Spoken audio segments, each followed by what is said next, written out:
Hello, everyone. Welcome back to Catalyst Conversations. This is episode 8, and today we have an extremely special guest. We have Wafa Taftazani right here, and I'll let him do his introduction in a bit. But so for the previous 7 episodes, we're used to the Malaysian and one Singapore startup ecosystem. So today we'll be branching out into the Indonesian ecosystem. So I'm sure a lot of you guys would love to hear something outside of Malaysia for once. So yeah, just to get everything started, maybe a little bit of an introduction of your current responsibilities, and maybe your background. Wafa, take the floor. Thank you. Yeah. So my name is Wafa Taftazani. I am currently the co-founder of Upbanks, PC Gamers, and Moda Rakyat. Upbanks is a financial technology company focusing on the creator economy. So we serve creators, influencers, agencies, and basically any individual or any business that is part of the creator ecosystem. We provide working capital financing, invoice financing, purchase order financing, and in future, we look forward to expanding to even more financial products for this sector. I'm also the co-founder of VC Gamers, which is a gaming e-commerce marketplace where gamers can trade with each other. They can trade in-game items, in-game services, and where businesses and small businesses can also sell their in-game items or in-game services to close to 100 million gamers right now in Indonesia. Um, my third startup is Moda Rakyat, which is actually my first startup that I started back in 2018. Similar to Upbanks, it's a financial technology company that provides productive financing, but it's more broad in terms of the market that it serves. So we are sector agnostic. As long as it's a micro small business in any industry, we are equipped to digitally serve those businesses. I'm also on the board of half a dozen other startups in the fintech, e-commerce, and retail sectors. I'm also actively angel investing in the community. I previously spent 5 years at Google, leading YouTube country management for Indonesia and Malaysia, actually, initially. And then I spent my last year at Google doing strategic partnerships for Google's partners across Asia Pacific. And I start my career in MUFG doing corporate finance. And then after MUFG, I actually earned my MBA degree from Cambridge University in the UK. And then I spent about 1.5 years at Shopee, building up its business development team in Indonesia. I started my first startup while I was still working at Google. So I was moonlighting for at least 3 years before I decided to jump into entrepreneurship full time. Wow, that's an amazing story.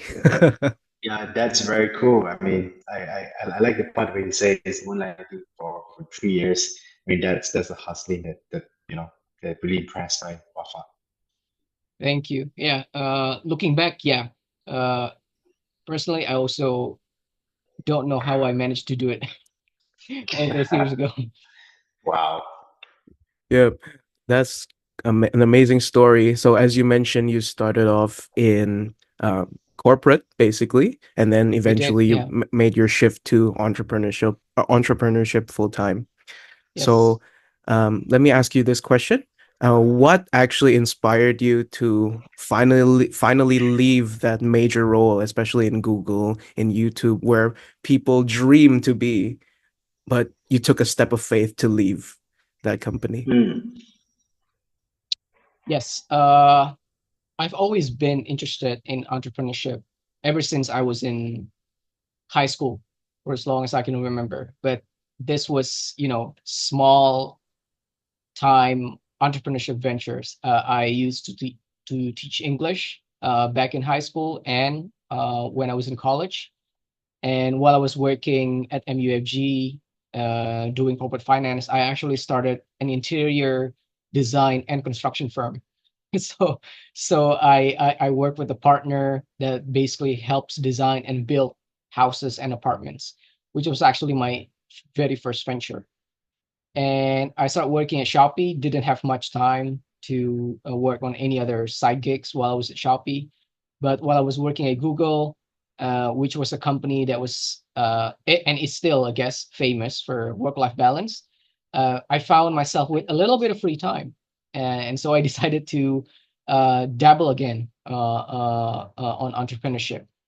But I guess while I was at Google, I was in my late 20s, and I started thinking more seriously uh, about entrepreneurship. At that point, I was close to reaching the 10-year mark of working in the corporate world. And so I did a lot of thinking. What would my future look like? Is this going to be the thing that I'm going to do for the rest of my life? And this was a question that I kept asking myself for years. But then COVID hit. uh, COVID hit, and gotta be honest, there was a lot of opportunity to just sit down and reflect, to just sit down and think very deeply about life, uh, and about the world, and about how I spend my time. Uh, the time that I spend commuting, the time that I spend working on HR performance reviews, for example, the time that I spend on promotion packages, etc. And I guess at some point I just decided that that was not gonna be how I am going to spend the rest of my life. So in 2021, I decided to make that leap of faith. Uh, at at that point, I've spent over 5 years at Google, and over 10 years total in my corporate career. So I thought it was the right time. But I don't think there was a single moment, there was not a single decisive moment that changed everything for me. It was more of a gradual process that happened very, very early on, but it snowballed into this final and decisive courage to actually do it. Wow. Okay. There was no big spark, but as you said, 10 years. So I'm guessing Yeah, you've been thinking about it for 10 years, basically. I've been thinking about it for the longest time. Ever since I start my first job working on corporate finance, entrepreneurship has always been on my mind. Yeah. I see. Maybe if I may add, is it because of having the freedom to technically own your company rather than working for someone under corporate, or Mhm. how is it for you? It was not necessarily about working for someone versus working for myself. I've had uh, amazing bosses, right? I've had amazing bosses that gave me mentorship, that gave me opportunities for me to progress. And I actually learned a lot from my corporate career. I learned about organization, I learned about processes, I learned about business model, I learned about managing teams. And I don't think I would have been able to build my companies the way they are today if it wasn't for the things that I learned during my corporate career, and through working for other people, for bosses, right? And at the end of the day, I believe even as an entrepreneur, you're it doesn't mean that you don't have a boss. You still have a board that you're responsible to. This board is filled with representatives from your investors, right? And then you have customers, you have clients that can complain directly to you when your product or service is not working as well as they should. So at the end of the day, you're still responsible to someone. You still answer to someone. It's just that, I guess, but to your point, right? Yes, there is a difference between working at a company that you don't have any ownership in, or maybe even only a little ownership in, versus building something that you actually have significant stake and significant skin in the game in.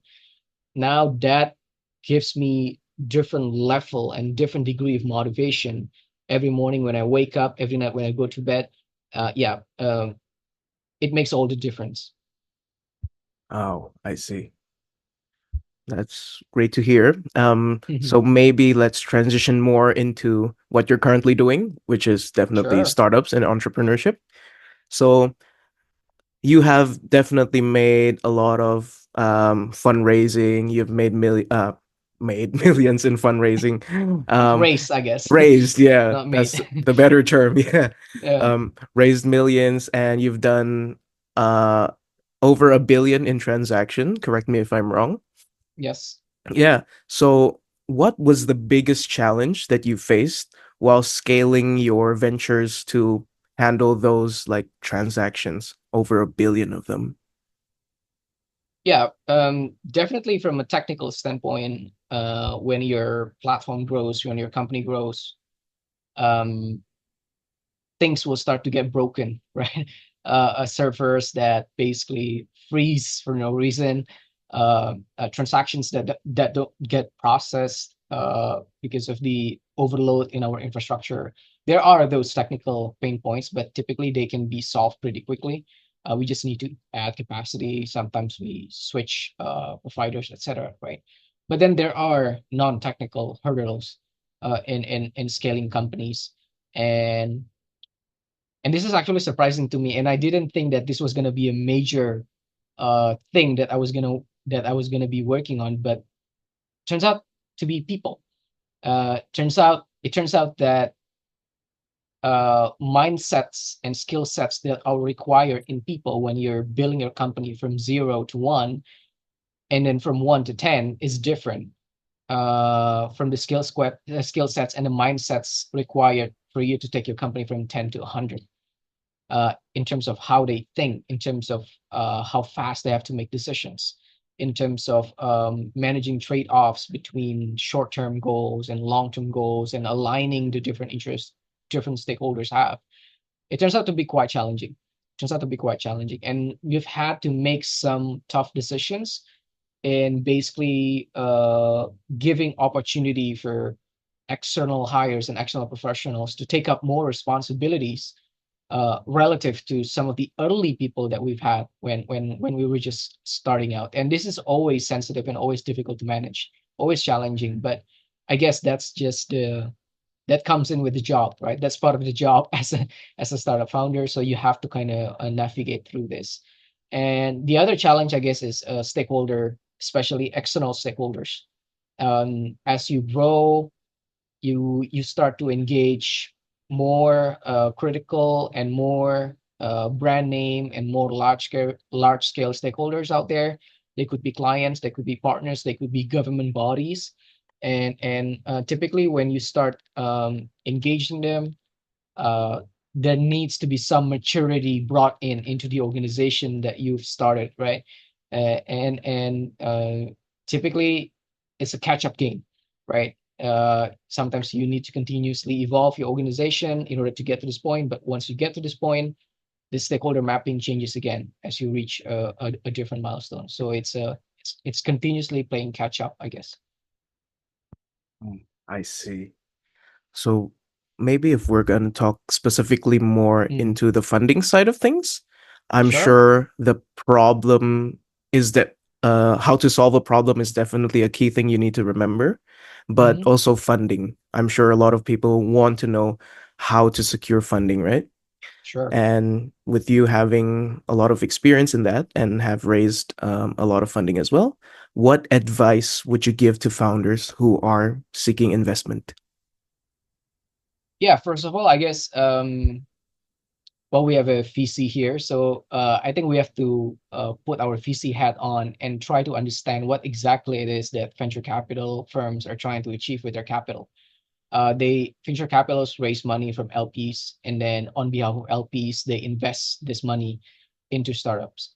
And there's got to be a reason why VCs choose to invest in startups versus other industries, for example, like oil and gas or energy or commodities. For example, the reason why VCs invest in startups is because startups promise a certain level of rapid growth, the kind of rapid growth that cannot be achieved in other established industries or established companies.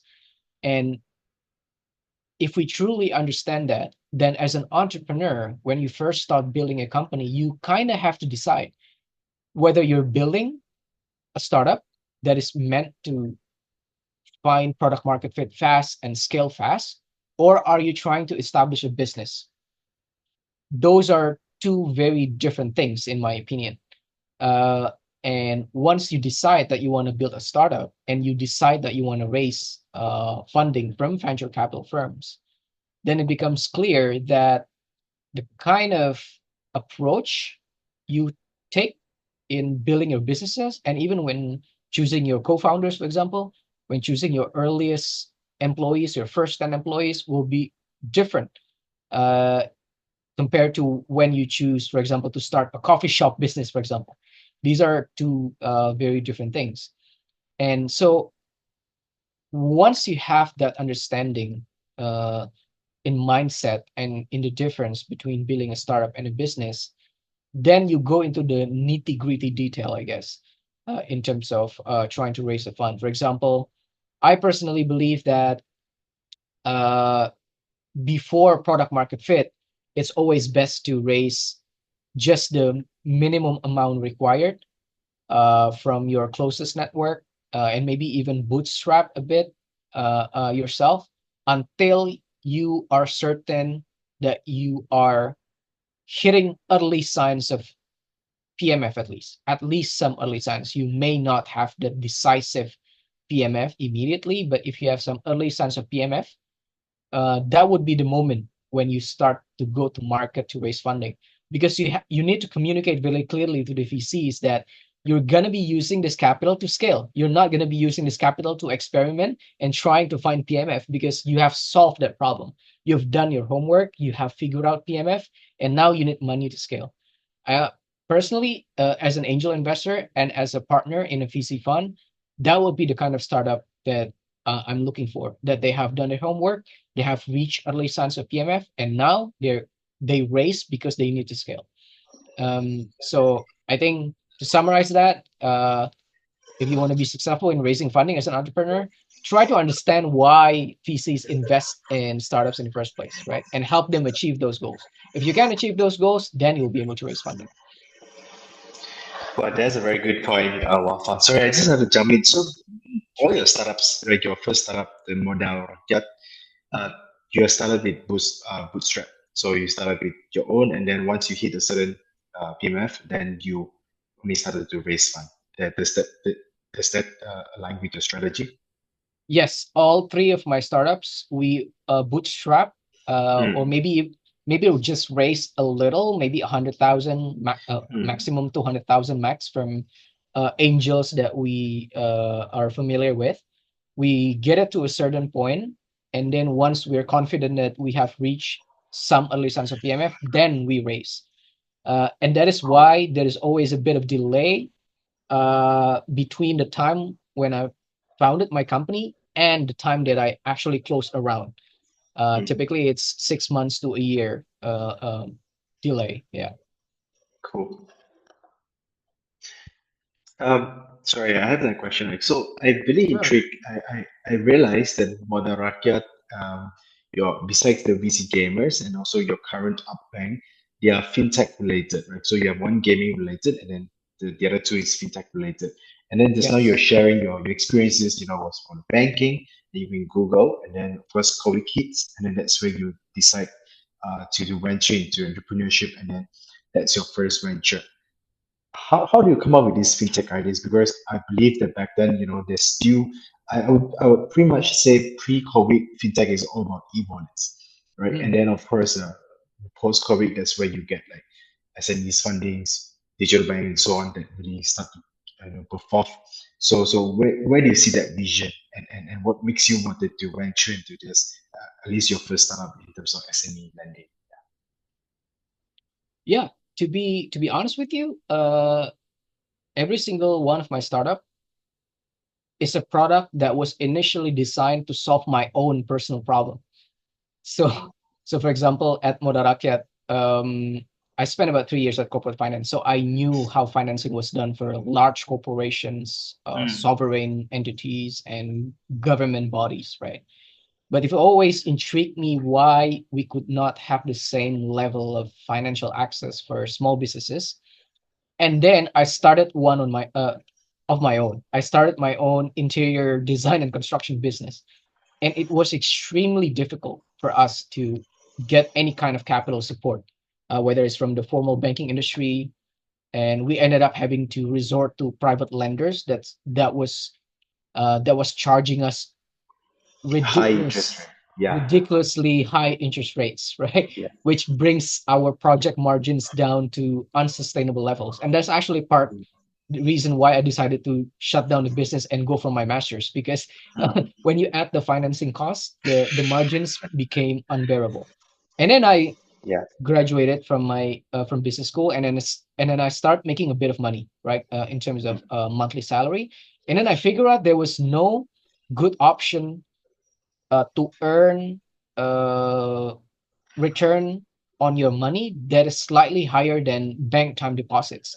Uh, you know that putting it in money markets, or and you intuitively know that if you lend to small and micro businesses, you can generate high returns. But there was no way for me to do proper due diligence. There was no Yeah. place where I can go to and see a list of all micro and small businesses that I can give money to, right? So that was the exact moment when I came up with this idea for Moda Rakyat. And I actually came up with the idea with a couple of other, with three other co-founders. One of them is actually a friend that I knew from my banking days. And we had a lunch at Google Office. I think at the time this was 2017, and we were brainstorming ideas. And this was when the idea was born, and it was basically to solve pain points that we experienced ourselves before we became a founder. That is the case for Moda Rakyat. And then, for example, the case with PC gamers. I've always been a hardcore gamer. I've always been a hardcore gamer all my life, and I get scammed all the time. I get scammed all the time. Uh, uh, I get scammed from Facebook groups. I get scammed on in WhatsApp groups. I get scammed in Telegram groups. I get scammed in Discord channels. And during COVID, we started this small Discord channel called VC Gamers Community, where we just basically gather people up to play together. We call it mabar, main bareng in Indonesian. But out of nowhere, the channel from just around 10 people, just me and my friends, so that we can play together during COVID. It grew to 5,000 people, I think, at some point, and then it grew to 12,000 people. And then we start noticing that people were trading on our Discord channel. They start trading skins, they start trading in-game items and in-game services, and we're getting nothing out of those transactions. But when someone gets scammed, it's gonna be our fault. It's gonna be the Yeah. Discord channel admin's fault. So I told my friend there was no way we're gonna let this to continue Yeah. happen.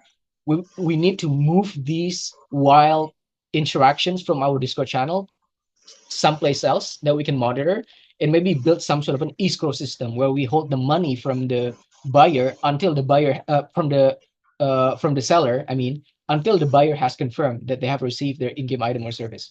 So that's basically when PC Gamers was born. It was basically initially a system that was meant to solve our problem as Discord channel admins, where we see all these wild interactions happening, and there was no way for us to monitor it. Mm. The case with Upbanks is pretty similar to Moda Rakyat. I spent about 4 years at YouTube, and Yeah. every time I meet a YouTuber, they would come to me and say, Mas Wafa, please help me with my cash flow issues. I'm getting all these deals from agencies and brands, but agencies and brands are paying me like 90 days, 120 days Mm. after the work has been completed. But I need the money now to pay for my staff, to pay my editor, to pay for my logistics, etc. Do you have some money to lend to me, etc., etc.? I mean, this was a daily Mm. encounter that I had while I was working at YouTube, and that was when the idea for Outbanks was born. So in every single case, I was trying to solve my own pain points, and then I learned that millions other experience the same points, the same pain points. So yeah. Cool. Wow. That's that's great. So, speaking of banks, um, what made you like push towards the YC? Because I'm pretty sure you entered YC, right? Yeah. Yeah, we got into YC in Yeah. winter 2022 batch. Could you maybe tell the story about that a little bit more? Yeah, I think for me, it was an important decision to help us validate our proposition as well. We wanted to make sure that we get the best kind of feedback, the best kind of support system, um, the best kind of mentorship and guidance, and the best kind of validation in order for us to really nail down the product. And for us, there was no better place to go but Y Combinator, one of the world's most well-known and recognized accelerators in the world. Uh, what we didn't expect was that we were getting in the first time we try to apply. I guess that is something that we did not expect. I guess the decision to apply to YC was not a hard one. It was a pretty well-known accelerator. It was recognized as one of the best. I think what's surprising with it was that we got in the first try. Yeah, Wow, amazing. I think maybe um explain a little bit more about the filtering system. Why do you think you went in your first go? I would say that because when we applied, we already have some early signs of uh, that the product was working and that people were willing to pay for the product and retention was good. And I think that is also by virtue of um, me as an ex YouTube um, partnerships lead that was able to effectively distribute the early version of our product and getting some critical feedback from the creator community. And honestly, it's a bit of an unfair disadvantage because I've been exposed to that critical pain point for years while I was working at YouTube.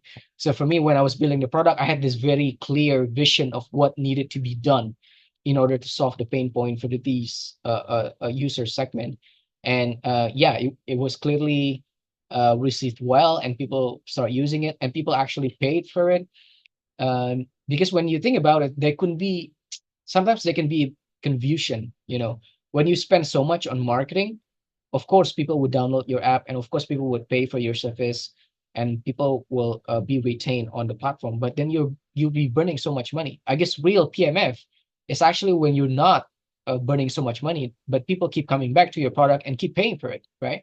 And you maintain a healthy CAC LTV ratio. I guess all those things were the things that we showed when we applied to YC, and they recognize. Yeah, I would say. Wow, I see.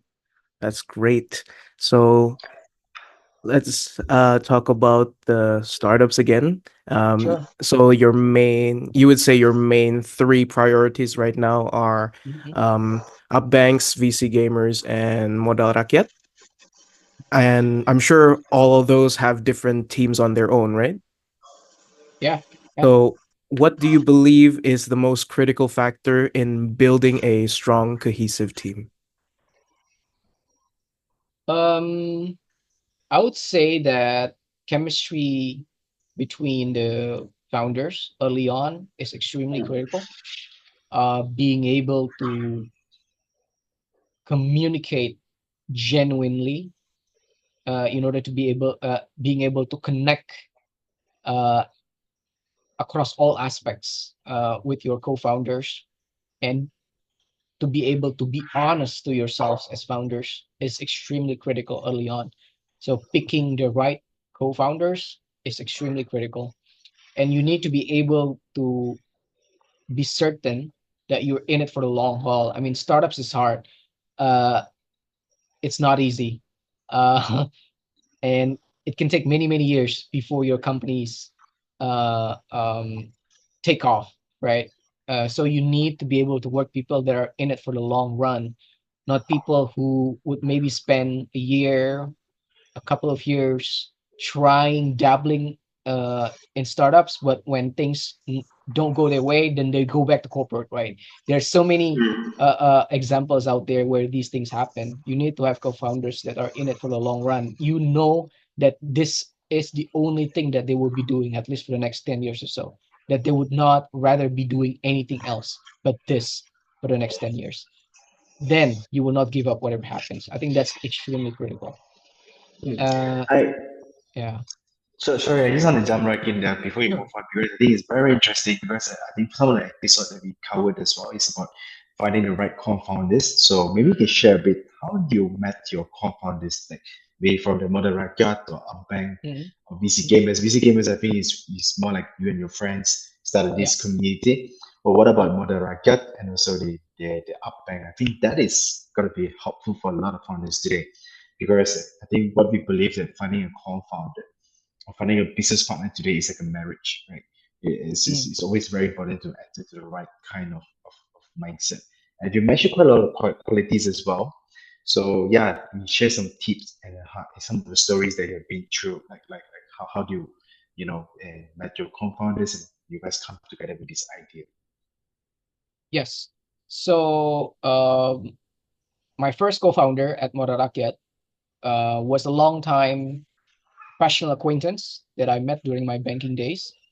So we got introduced at a banking event while I was working in corporate finance, and then it was clear that we had some connection there. We had mutual interests that we were able to speak in a language that others probably wouldn't appreciate, I would say. And we stayed in touch throughout the years, even though we had nothing basically that we worked together on. He had his own startup at the time. I was working towards my master's, but we stayed in touch. And then after I came home, we reconnected, we touch base, and then that, I guess, that burning desire to work on something together basically manifested into this idea of our first startup. And finding the other co-founders was basically us trying to find the right people with the right skill sets and the right mindsets from our respective connections. So my connection and his connections. Um, we went through a bit of a short list, and then we eventually decided that, okay, this is going to be us. This is going to be the four of us uh, um, doing this initially. And as for PC gamers, like I mentioned, yeah, it was basically just a bunch of friends hanging out together in a Discord channel, just trying to play our favorite games during COVID. And then we ended up launching a gaming company, and I would say it was mostly luck. It was luck that we met at all. It was luck that we decided to launch our channel during COVID. It was luck that our channel grew to become sizable, and it was luck that we decided to shift the transactions that we saw happening on our Discord channel to a separate platform. It was mostly luck, I would say. There was nothing that we sort of decided that, hey, let's meet and do this, let's idea on this, etc., etc. It just happened. It just happened. And for Upbanks, actually, my co-founders were intros that were made by my first angel investor at Upbanks. So my first angel investor at Upbanks was someone that was responsible in helping Moda Racket a lot. And when I told him that I was gonna launch another venture and ask him whether he had co-founders he had in mind that would be good to work together with me for this venture, he introduced a number of people, and we eventually decided to go with the two co-founders that I have right now. Yeah, Amazing, yeah, amazing stories. Yeah, cool. Um, Melvin, So yeah, yeah. yeah. So I think we're gonna wrap up soon. So maybe we have two final questions for you. sure. So because the majority of our listeners are based in Malaysia, as we are based in Malaysia, Mhm. maybe if you may explain a little bit about the startup ecosystem in Indonesia Mhm. and how it is in general, that would be great. I would say right now, the startup ecosystem in Indonesia benefits from the sheer size of Indonesia's population, close to 300 million, very mobile, very digitally connected, Mm, young population as well. So naturally, anything that you build here uh, would have significant potential market to tap, right? yeah, Some of the most successful verticals have been mostly around e-commerce, fintech, um, gaming, I would say. And gaming, e-commerce, and fintech actually are very interconnected with each other. yeah, Very interconnected. It's sort of like an ecosystem of its own. But there are also other verticals that I believe are deserve more spotlight. Um, Companies that are trying to solve things in agriculture, companies that are trying to solve problems in health and education. Um, I think those companies also deserve the kind of spotlight fintech, e-commerce, and gaming have enjoyed for the last few years. Another thing I would say is that it's a unique market. I know there's a tendency to compare Indonesia with India, for example. Everywhere I go, Indonesia will be compared to India and how similar it is in terms of structure, etc., etc. But actually, honestly, as an Indonesian, I would say that it is a unique market. It's not a market that you can understand until you have been in the market yourself, talk to Yeah. the people yourself, and actually try to build something and launch something yourself in this market, and then serving customers yourself. The way things are done here uh, is unique to Indonesia. Uh, and I would say that being in the market yourself is very critical. I would encourage any founders that are interested in the Indonesian market to spend some time in the Indonesian market yourself physically here, Mm. and just try a few things out yourself here. And I've seen many now. Everywhere I go in Jakarta, I would meet founders, aspiring founders from Japan, South Korea, India, China, Malaysia, Singapore, trying to launch their own thing here. And I think that's very encouraging. Yeah. Mm. Oh, Cool.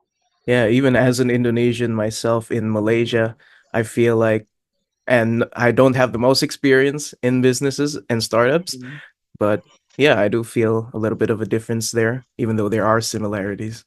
Yeah, yeah, Mm. I Okay. agree. Yeah. Maybe one final question to wrap things up. Mhm. Um, what advice would you give to aspiring entrepreneurs who are currently looking towards the Southeast Asian startup ecosystem, as you Mhm. mentioned before, when Mhm. other than living in that area for a certain amount of time? Sure. I would say that even though it's a relatively competitive market, I would say people are generally more open towards collaboration and partnerships in this region of the world more than other regions, I would say. There is a very strong emphasis on partnering with local companies. There is strong emphasis on partnering with the government, and there's a strong emphasis on building that is something customized and uniquely tailored for this market. Because I mean, this market is it's almost like a region of its own with so many Yeah. different languages, different cultures, different Yeah. preferences, different developmental stages. So building something that is uniquely to Indonesia is a bit like building something for the entire European continent, for example. So so I would say that's critical. And the other thing I would say is that uh the tech ecosystem here in Indonesia, I would say it's still very early stage. So if you look at what's happening in China, what's happening in Europe, what's happening in the US, typically there's always a bit of a delay for the Southeast Asian market. But there are also other cases where we leapfrog from one thing to another, right? So I think you need to be able to clearly identify which sector do you think will leapfrog here, meaning that this region will skip some certain things that will not be going through the same stages as with the rest of the world. But you also need to know clearly whether the sector that you are in is a sector that will go through the same stage as other regions of the world, and there's just a bit of a delay, right? So it doesn't make sense for you to build something if the Indonesian market is leapfrogging in that sector, for example, because we're now way past that. I may not Yeah. be able to give specific examples, but concept wise, I guess that's very critical to understand. And I guess lastly is don't give up. I mean, make sure that you do this for the long run. Because for me personally, the one of the reasons why one of the most often asked questions people ask me is how can you do this, how can you build multiple companies simultaneously and then invest in other companies, how do you manage your time, I mean, how can you not be stressed? The answer for me is because there's nothing else I would rather do. I mean, Yeah. even if I decide to retire today, there's nothing else that I would rather do. in the world right now. So this is the only thing I would be doing anyway. So there's no point for me to stress or look for alternative options for my life for my career, right? If you think that this is the only thing that you rather be doing and nothing else, then do it and be Yeah. in it for the long run, I would say. Yeah.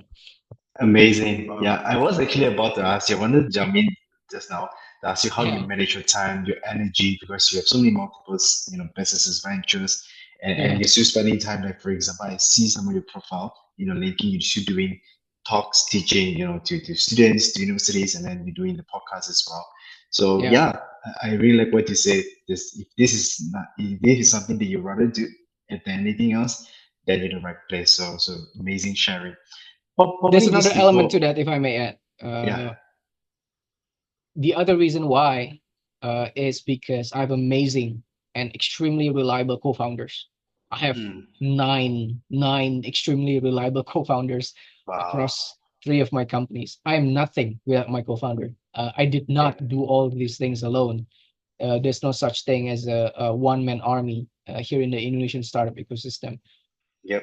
The reliability, dependability, and credibility of my co-founders allow me to be able to do many things at once, and it's something that I deeply appreciate that they enable me to take on these many different amazing opportunities. I'm nothing without my co-founder, and so the key is again having amazing co-founders.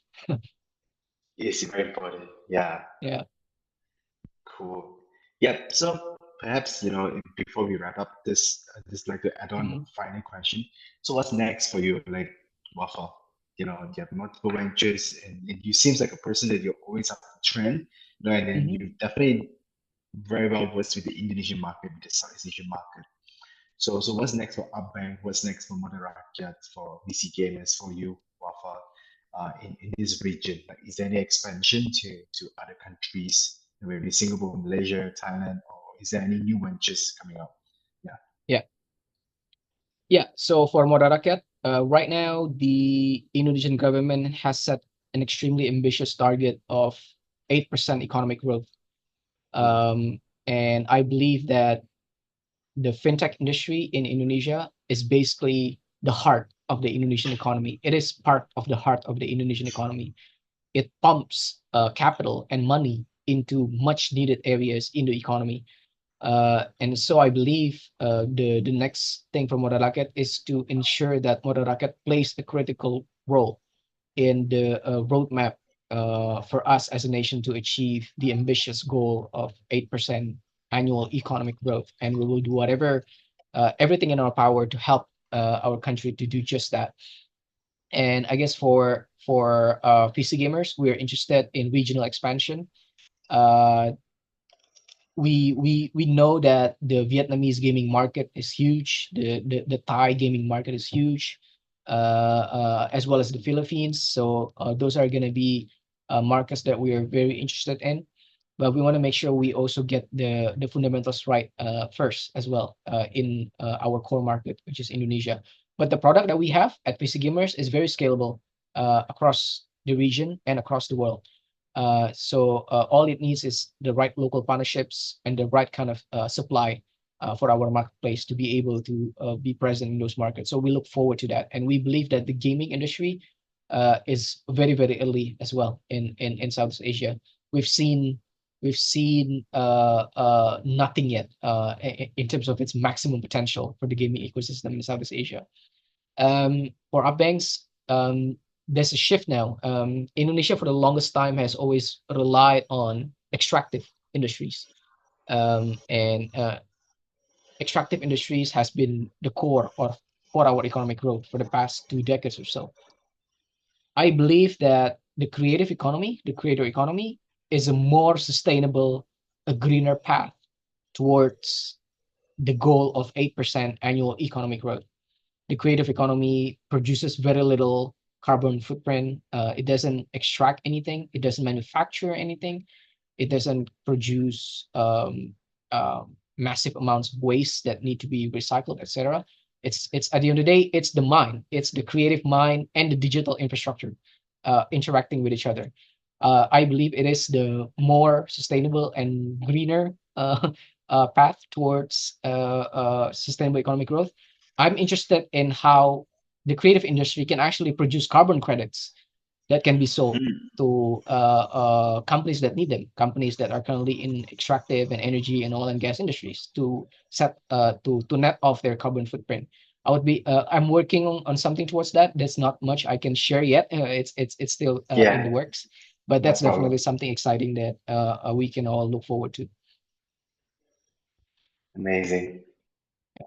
Wow. Thank you so much for having me, guys, and for asking amazing questions. Thank you so much. No, no. First of all, thanks. I mean, big thank you to you spending time with us. I think your some of the things that you shared is really very fresh. I would say it's really fresh to me at least, and it's very inspiring as well. Yeah. So thank you. Yep. Okay. Before we close, maybe where can our listeners find you? Maybe on social media, Instagram or LinkedIn. Yeah, definitely you can follow me on Instagram at Wafa Taftazani. I'm not on X really, but I'm on LinkedIn. But the problem with my LinkedIn is that I have maximum connections that I can accept. So unfortunately, I cannot accept Ah, more connections. But feel free to add me and follow me.